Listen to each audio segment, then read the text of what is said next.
20 years are life. Alright, let's get to business, shall we? Hello, and I have one question for you. Are you a people pleaser? Are you the kind of person that's lived most of your life trying to make everybody around you happy? Afraid of expressing how you authentically feel because you're worried that if you do so, then those people around you are going to reject you? Are you the kind of person that doesn't want to hurt other people's feelings because you worry that if you hurt Tom and Jerry's feelings, then they are not going to see you as cool, I ain't cool with him. I ain't cool with her. Are you always trying to be cool with everybody? Are you the kind of person that is so afraid of truly standing up for what you believe in and what you want and your needs because all that you value so much, evidently through your actions, is people's acknowledgement? If you have battled with people pleasing and you want to get away from the horrors of being a people pleaser, then this video is for you. I have written more than 50 books in less than 1 year on human behavioral science, and through this video you are going to get fed. It's my dream, there are no lies. It's cold and dark, just like ice. I'm inside it, left alone. No. Screaming, Bye, that's enough. That's enough. I need to eat. Guys, please, bye. Leave me alone.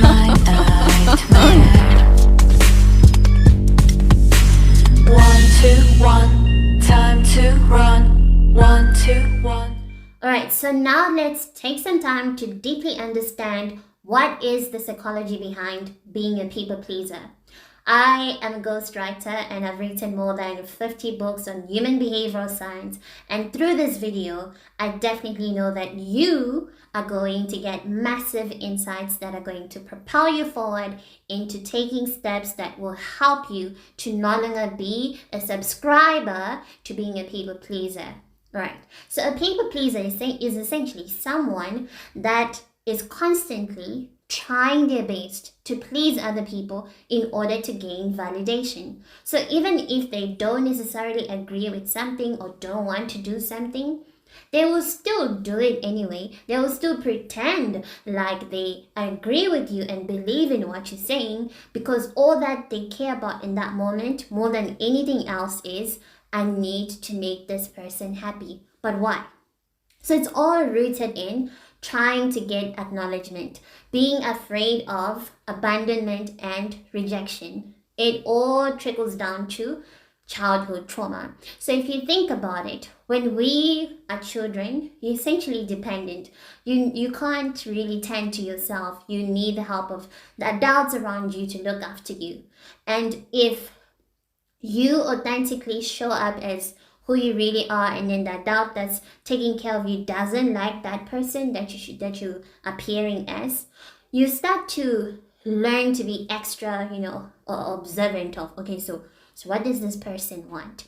And then you study the people around you, and then you learn, also if I talk like this, it makes mommy happy. If I constantly agree to do this, it makes daddy happy. If I'm always saying yes and if I never say no, then people around me start to like me. So it starts to become a survival mechanism for the child. So they start to please the adults around them in order for them to get approval, to be accepted, and to have their security needs tended to. So a child needs security. A child needs to know that my caregiver is constantly going to give me love, provide me what I need, food, water, shelter. And if what I'm doing is threatening that, then I might as well change who I am and make sure that whatever I do is making this person that is able to look after me happy. So as a result, children lose touch with who they really are, and then start to be shaped according to the expectations of the people around them. As a result, that's when you start to see most children that undergo those dynamic struggle with identity crisis, especially during adolescence, because they start to realize that actually I don't really know who I am. I don't really know what I want. I think what I want is what mommy and daddy want, but actually not really. So they start getting so confused about who they are and what means a lot to them because of that whole dysfunctional way of, growing up that they had to go through. So then they start to develop what's known as an insecure attachment style. So let's have a look at what an insecure attachment style is all about. Do I dream, can it be? When you say it to me, you're fine, you need no help. Okay, so very similar to how the child notices that, ooh, I have to be this certain way for my parent to accept me. Someone develops an insecure attachment style by knowing that if I don't show up as this person, then I'm not going to get what I need. So as a result, they become very insecure in their relationships because they know that at any moment I might be rejected. So a child is even afraid of exploring parts of themselves because they just conclude that, this is the only version of me that's accepted. If I dare to step out of what I know and try other things, I might lose my security. I might lose the affection that I'm getting from my parents or guardians. So as a result, children that grow up with an insecure attachment style are usually so limited in how much they grow. Even though they've got massive potential, they're so afraid to tap into it because they are worried that if they show up as anyone different, then they will lose what's anchoring them in that moment, which in the case of childhood, it's going to be the mother or father's affection. So in their relationships, they start to repeat that cycle of always psychoanalyzing people, like, what does this person want? What does this person really want? My friends like it when I do this. My boyfriend likes it when I do this.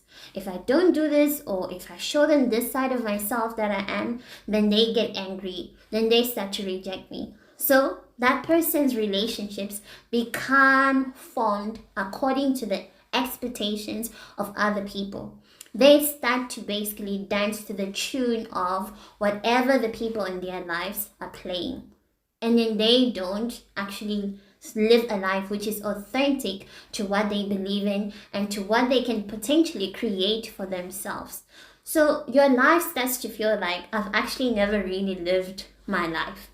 You've been living the life that everyone else supposedly wants you to live, but you haven't given yourself a chance to express who you are. And before you can even express who you are, you need to discover who you are. So you're so afraid to discover who you are. And as a result, you don't discover who you are. You struggle with identity crisis and you don't express who you are. So even in those relationships that you form, you struggle a lot because you're not fulfilled and you're battling to love yourself. So people pleasing is rooted in another disease that I already flagged just now. Self-love deficiency.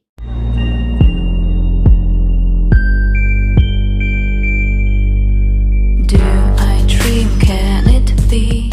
Okay, so self-love deficiency is another horror of being a people pleaser. So you continue to reinforce self-loathing behaviors. When you are a people pleaser, you're basically saying, I don't love myself enough to stand up for what I'm all about. I don't love myself enough to stand up for my needs. I don't love myself enough to not allow this person to run my life while I am an adult and have all the power to actually make a decision to live the life that I want to live. So you basically become someone that believes that who you really are is not good enough. So as a result, that's why you're constantly willing to be a chameleon in the different scenarios of your life. You're constantly showing up as a chameleon. You are what people want you to be. And that whole thing of being whatever the situation calls you to be is very dangerous, because you have to be rooted in the authentic version of who you are. That's the person that you have to first love before anyone else can love. So since you are not embracing that person, or at least giving yourself a chance to discover who that person is and nurture that person and grow that person, then you become so one with this facade, or rather, I don't want to call it an alter ego, but you become almost so one. It's astounding. You become so one with this new entity that you've created of who you are, like that whole fake persona of who you are. You even start to convince yourself that this is me, like this is me, even though deep down you know that that's not even you. You're far from that person. But because you've been this fake version of yourself for a very long time, it starts to feel like maybe that's me. But the truth is, you and I know that that's not you. And guess who else knows? Other people. They might not know in detail, but they can feel the inauthentic energy coming out from you. So when you don't show up as the true you, people can feel that you're faking it. And that is why people that are people pleasers have a hard time attracting other people. They have a hard time maintaining relationships, healthy relationships, that is. They have a hard time creating secure relationships, because what's happening is people are sensing this fake energy from you, and then you are also like so shocked and frustrated that I did what this person wants. I gave them what they wanted. Why are they ungrateful? Why are they not acknowledging my efforts? And then you get so mad that even after all that effort, this person is still rejecting you. And the reality is they are rejecting you because you rejected yourself first. And that is a painful thing to realize, that all your life you've been rejecting yourself, and as a result you can't really expect other people to accept you if you have rejected yourself. So in order for you to escape the horror of being a people pleaser, you have to acknowledge the fact that I am battling to love who I am. I've struggled to love who I am to the point where I didn't even give that real me a chance to evolve, a chance to be expressed to the world around me. So when it comes to people pleasing, the first step truly and really is to acknowledge the problem. The problem is I was made to believe that the real me is not a lovable person. And that is why I constantly generate new versions of myself that I assume that other people are going to accept. But that is not the truth, because what happens is all that you do is create relationship dynamics whereby people end up just taking advantage of you. They see that if I just do this person will do whatever I want. And unfortunately, human beings can be selfish. So they'll just play along and continue to take from you until if you're no longer relevant in that person's life, they move on to the next person. That's the sad and hard truth about what people pleasers have to go through. Even in a work scenario, they're often the ones that are sabotaged. They're often the ones that struggle to get the promotion. Why? Because they're not being true to themselves. They don't accept themselves, and as a result, they just constantly taken advantage of. They constantly self-sabotage and other people sabotage them. Right. So let's dive into the next horror of being a people pleaser. I seem to have lost control. I have no one. Okay, so another tragedy of being a people pleaser, aka horror, is that you become lonely. You live most of your life extremely lonely. Let me explain this. You might feel like, well, Sam, I've always had people around me. I've got many friends. I've got my family and this and that. But that's understandable. The kind of loneliness that I'm speaking about is the one where, of course, you've got all these people in your life, but those relationships are not healthy. They're not healthy in the sense that those people are in a relationship with the fake version of you, that person you create to please those people. That's not the real you. That's the person that you act like. So they are in a relationship with an actor, with this person that's acting, to be a certain way just to appease people and not keep other people unhappy and not cause any conflict. So as a result, people bond with that character that you are taking on and not with you. So it feels like you are alone. Even though you might have so many people in your life, you still feel lonely because nobody actually knows the real you. Nobody has actually accepted or had the chance to accept the real you because you're not showing that person. So then in that case, you live most of your life extremely lonely with your family, friendships, romantic relationships. It's loneliness throughout because people don't actually know who you really are, because you're so afraid that if you show who you really are, then people will leave you. But actually, the reality is that if you don't show who you really are to people, anyway, people have already left you. Anyway, people are not with you because they're with someone else. They're with the fake version of you. So in hindsight, there's nothing that you're losing if you dare to be who you really are, because you never had those relationships to begin with. The relationships that you have are relationships that you don't even want. So you want genuine relationships whereby people show their true colors to you. If they like you, voila. If they don't like you, bye-bye. That's better. It's better to be accepted by one person and that person being you than to be accepted by the whole world, 8 billion people, for who you are not. It's way better to live a life like that. So the danger of being a people pleaser is that you live in extreme loneliness, and that is painful. Relationships are not fulfilling. Relationships are just so empty when you're a people pleaser. What to do? After experiencing all of that for years, would you want to continue to be like that?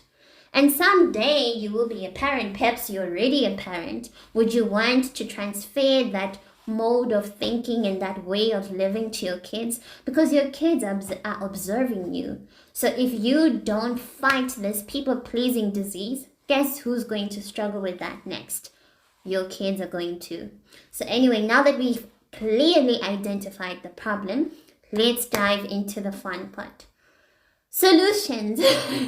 How do you then rectify this problem of being a people pleaser? Let's dive into the solutions. 1, 2, 1, time to run. 1, 2, 1, time to run. 1, 2, 1, time to run. 3, 4, 3, set me free. Okay, so now that we have identified the problem, that allows us to know exactly the correct antidote to apply to that problem, and that is self-love. That's the first thing that you would have to work on if you want to overcome the people-pleasing disease. So what you have to realize is that when you work on developing your self-love, self-acceptance, with compassion, of course, then that allows you to not be so addicted to the desire of being accepted so badly by other people. When you accept yourself, when you validate yourself, when you acknowledge and remain grounded in the truth that I am important and I am amazing and I love myself, you won't exude that needy energy of wanting Tom and Jerry to accept you. No. You start just not caring so much about anybody rejecting you because anyway, I love myself. Your acceptance of me or your opinion of me is not going to put bread on the table. So why should I be desperate for it, right? So developing your self-love and learning how to deeply, deeply appreciate yourself is the first step. But of course, we know that when you're a people pleaser, you're also very confused about who you really are. So it's important that you actually take time to think about what makes you happy. Like, what is the kind of person that you want to look at the mirror and smile at and be like, wow, this is the person that I want to be. This is the person I believe I am. Think about when you were a little child and before you were contaminated with all the negative voices and all the influence, who was that person, right? What did you love? What did you like? What were the dreams that you had before fear was planted in you, before all of this conditioning took place? So think about who you really are. You might not have a full picture of who that person is, and that's okay. That's where growing comes into play. So even though we might not be clear on who we really are, it's okay, because that's what the gift that life gives us. Life gives us the opportunity to discover who we really are. So that's when you can take part in activities or accept opportunities that help you to discover yourself. If you're a spiritual person, then dive deep into finding answers about who you really are from your creator. If you're not a spiritual person, then still find ways to discover who you really are. And you can only do that if you allow yourself the opportunity to explore. So you need to explore and you need to really fight the fear of failure. You need to fight the fear of failure because there's no one who's going to reject you anymore if you fail. And by that I mean there's no one that matters who's going to reject you. The only person that matters is you. And you know that if you make a mistake, you're not going to reject yourself. So it's okay to try new things. It's okay to explore and tap into the unknown and see different dimensions and versions of who you are. So by doing that, by giving yourself that opportunity, you start to know who you are, you start to grow to love who you are, and you start to express that person within your relationships.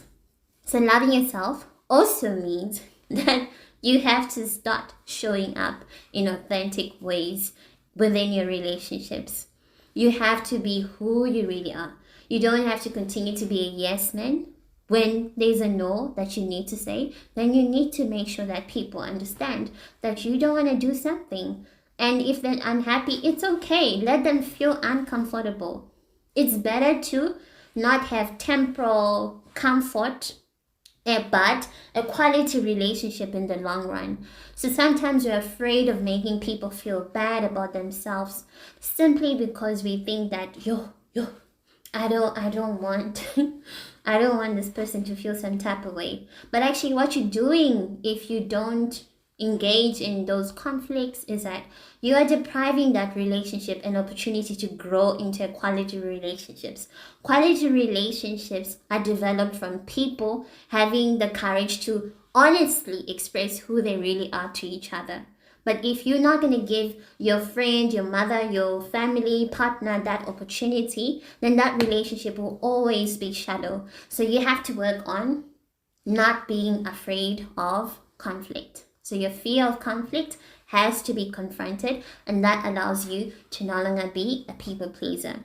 And lastly, to avoid people pleasing disease and symptoms, always ensure that you set boundaries. So I'm going to make another video specifically on how you can do that, how can you effectively set and maintain boundaries. And by setting boundaries, then you're able to maintain your individuality and also allow your relationships to benefit from that individuality as well. All right, so that is it on people pleasing, and let's dive into the boundaries videos coming up next to learn how exactly we can start implementing them in your life, in our lives, so that we can all be truly who we're meant to be. Right, I'll see you in the next video. Toodles! It's my dream, there are no lies. Bunny ears alive. Dun, dun, dun, dun. All right. So I have one question for you. Ooh, let me fix my hair. All right. Oh my goodness, that was terrible. Okay, so I have one question for you, and that question is: are you a people pleaser? Have you lived most of your life navigating through your relationships as if you're walking on eggshells? Are you the kind of person that's been trying to protect other people's feelings? Ooh, I don't want to tell that person how I feel because they're going to be hurt. Are you? Are you the person that denies their own needs, denies their own voice because you are so busy honoring other people's voices and not seeing your own voice as a significant part of who you are that has to be lived, accepted, and expressed?